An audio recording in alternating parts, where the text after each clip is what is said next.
For a lot of the fantasy maps I draw, I can easily spend 5, 10, 15, even upwards of 20 or 30 hours. In today's video, I'm going to challenge myself to draw a map in less than an hour. And in the process, hopefully I can help some of you draw maps more quickly and easily. Hi everybody, my name is Nate and you are watching WASD20, a channel about tabletop RPGs and fantasy maps. Today's video is sponsored by World Anvil. If you love world building and drawing maps and you're ready to up your game a bit, World Anvil is just the ticket. I love it because I can upload maps, I can tag them with notes for my games or for a story I'm writing, I can write articles about factions and NPCs, and it keeps this all organized in a way I can easily share with others. Go check it out right now over at worldanvil.com. You definitely won't regret it. So in this video, we are going to be working with this map of Izora, which I did for the How to Draw a Fantasy Map series, and we are going to be trying to make it much quicker and much easier. For those of you who maybe are a little short on time or you don't feel like you have that much artistic ability, this will definitely be a good one for you. Now for this map, I'm not sure exactly how long it took me, but I would probably estimate about 4 or 5 hours. Our goal today is going to be to cut it down to about 40 minutes, and in order to do that, we're going to have to find simplified styles and different ways of doing things, not just trying to do what I normally do faster. So here is my map of Izora. I've got my sketch pad, I've got some pencils and pens. If you want to, go ahead and grab your own pencils, pens, paper, whatever you need, and let's get drawing. So in order to do my coastlines here, I'm actually going to be tracing this Izora map. Not exactly, but I'm going to be using my Papermate Flare pen here, just a nice thick dark pen, to trace in a little less detailed fashion than I did on the original map. Before you pick up an ink pen, I would recommend probably sketching things out in pencil first, just kind of getting a feeling for where your coastlines will be, where your mountains and forests will be. And if you're struggling with that and you're kind of new to this whole cartography thing, definitely go check out my How to Draw a Fantasy Map series, where I go through why I'm putting things where I am. And I'll put a link to that series right up at the top there. And that just kind of takes you step by step through the process if you're totally new to this. I also do have a video called 10 Rules for Fantasy Maps, and they're kind of rules of thumb about placement of things and what makes sense based on Earth geography, if that's something you're into. Now you can see I did leave a few breaks in my coastline, and those are places where I expect settlement labels to take up some space, so that's another great reason to use pencil, by the way, is you don't have to worry about doing that. You can always just go back and erase and add your label there. If you are consciously trying to do this fairly quickly, like I am here, you might think that cutting out the little islands and little bits around the edges might be a good way to save time. But in the end, I thought, you know what, I have to put these here. They take so little time relative to how much they add to a map. Just having a few little scattered islands and things off the coastline can really make it feel more realistic.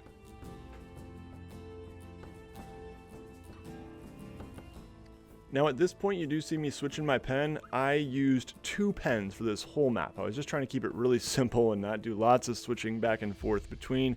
So I'm switching over to my Pigma Micron. I'm using the 05, and yeah, this is a pretty thick one, but I can get a nice thin line if I don't press too hard. So I'm just doing these kind of wavy, broken lines that you've seen me do on maps before. It's much quicker than what I did on this Izora map here, and that one looks great, but it's extremely time-consuming. So I just wanted to go for a kind of a quick and dirty method here, and in the end, I think it looked pretty good. After the first pass with that wavy broken line, I did go back for a second pass, this second line being even more wavy, broken, and kind of sporadic.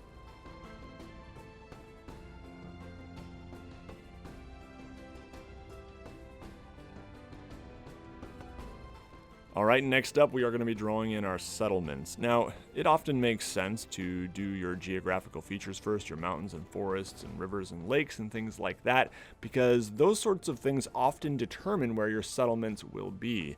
However, in my case, I already know where those will be, and it's just a lot easier to get your settlements in place, get the labels in place, which we'll be doing next, and then you can make sure you're saving space for those and not going to be overlapping text over mountains, and it's going to be hard to read and all that stuff. So in order to save time on this map, for my settlements, simple dots were the answer. Just going around and putting simple dots for each settlement, with one exception. There are these ruins over here, and for those actually to kind of scribble in the silhouette of some ruins.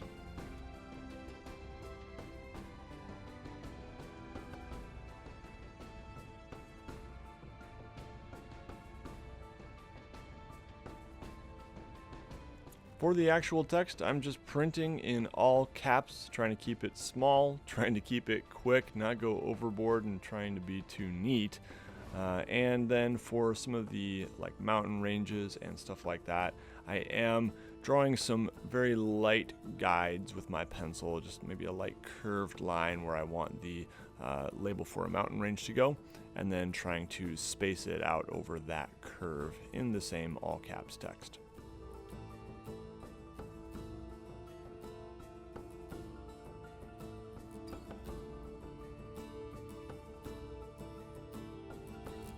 All right, our next step in the process is rivers and lakes. Now for this, I was not too concerned with copying my original map exactly.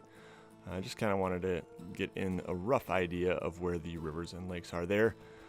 The main thing is I'm just trying to do it quick. I'm not doing anything fancy. I'm not doing anything, that much different really than I did on my original map. Just simple kind of squiggly lines for the lakes and the rivers as well.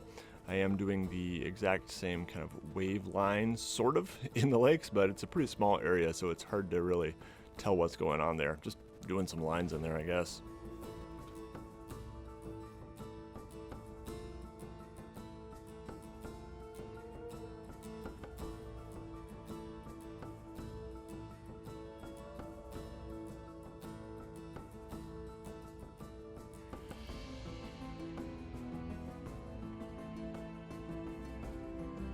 Next up, we have the mountains. Now, this is one of the places I was able to shave off the most time in terms of drawing a quicker, easier map, and I do think this is really, really easy. Nothing here takes much artistic skill at all. I'm just doing 2 lines, up, down, for the peak, and yeah, just kind of varying the height a little bit here and there, trying to overlap them a fair amount to get kind of a tight cluster of mountains. And I'm also varying the slope a tad bit, but I'm really not putting too much thought into that. Overall, I drew all the mountains on this map in about 4.5 minutes, so to me that's pretty quick.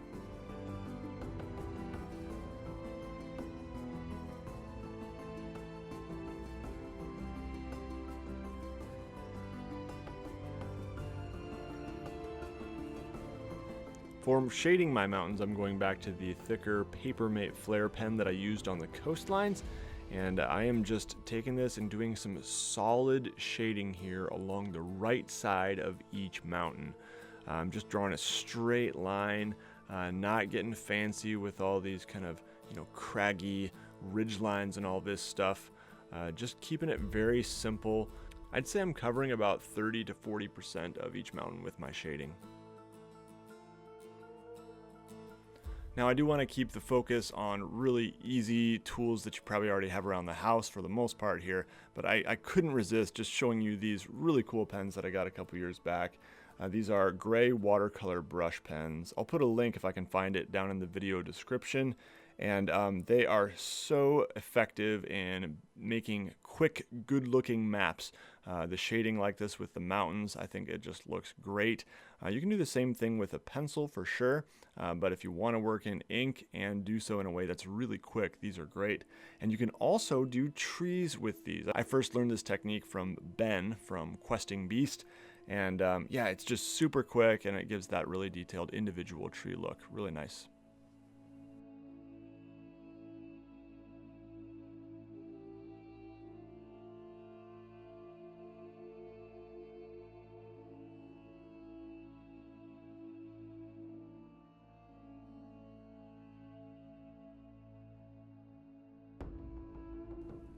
All right, now we're going to begin our forests. The style that I'm going for here was inspired by Pen and Blade. They're on YouTube and Instagram. I'll put an example of their style of forest right here. So yes, even though I showed off that individual tree method with the brush pen, I didn't want to make this video reliant on having a brush pen, because most people don't. And I was really inspired by this style a long time ago and have been wanting to try it, so let's do it. So the first step is to make some fairly kind of bubbly looking clouds. And we're going to be just doing this around our forested areas. Now in the Pen and Blade style, he blends them in pretty well with the mountains. I'm not doing that too much. I'm kind of making mine separate. But yeah, I'm trying to make some areas that stick out quite a bit and make a very ununiform texture to the outside of my forest.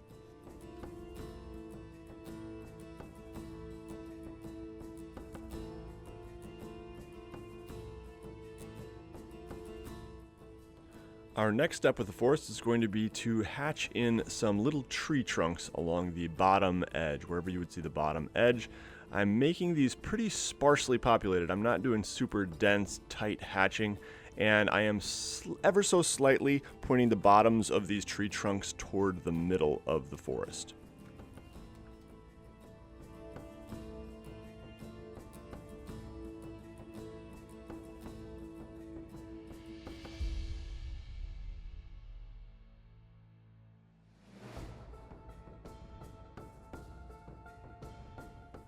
Our final step in the forest is to take the interior section of the forest and add a few little tree bumps, usually in singles or pairs, and this just kind of gives it some nice fluffy looking texture and completes the look.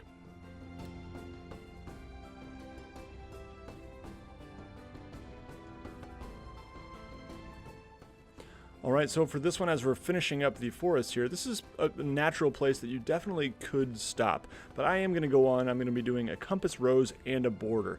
Just practicing a quicker, more simple style. Now, you could also definitely add different kinds of terrain to your map. I'm just going to leave mine as is. It is going to be implied that, of course, there are various types of terrain here, and if you want to know more, you play in my game world, or you read the book, or whatever. So swamps, deserts, prairies, whatever. It's all in here, but I'm not going to be representing it in the interest of keeping things quicker and more simple. For the compass rose, I am going to be just using a simple black silhouette style compass rose, not going to be filling in a lot of detail. Just really, really simple, making a dot in the middle, then making 4 of the arms of the compass rose. Are arms the right word? I don't know. And then going ahead and making 4 more at the diagonals. That are a little bit smaller. So I'm not using any tools, just freehanding this and trying to keep it really simple and not worrying about being too precise.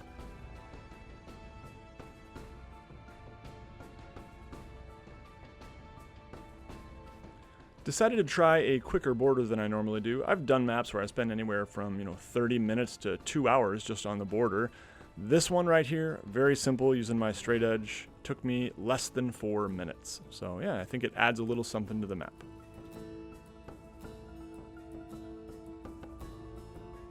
Alright, and the final step here is to just slap a title on this thing. So just doing a slightly simplified version of what I had on the previous map, trying to make it look nice, but not agonizing too much about it. So there we have it. This map is finished, and I'm pretty happy with it. I like the way it looks, and it certainly did take a lot less time. So I think mission accomplished here.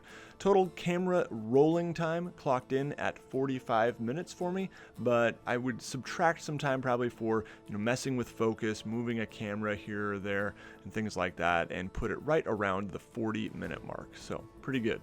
If you end up trying this style, I'd love to hear from you. If you have other shortcuts, definitely let me know down in the comments below. You can always come over to the WASD20 Discord as well and share some of your actual map work there. Link to that down in the video description. Before we go here, I want to give a huge thank you to the WASD20 patrons. Patrons are people who support this channel on a monthly basis. I could not do it without these fabulous people. Thanks so much, patrons. Now, if you like what I do and you want to join with these amazing patrons, you can go check it out over at patreon.com/WASD20. There's some pretty cool rewards, things like weekly live map drawing streams with me and a bunch of other cool stuff. So definitely go check it out. Also, thanks once again to World Anvil for sponsoring this video, and thank you all for watching. Everybody take care. You'll see me again very soon.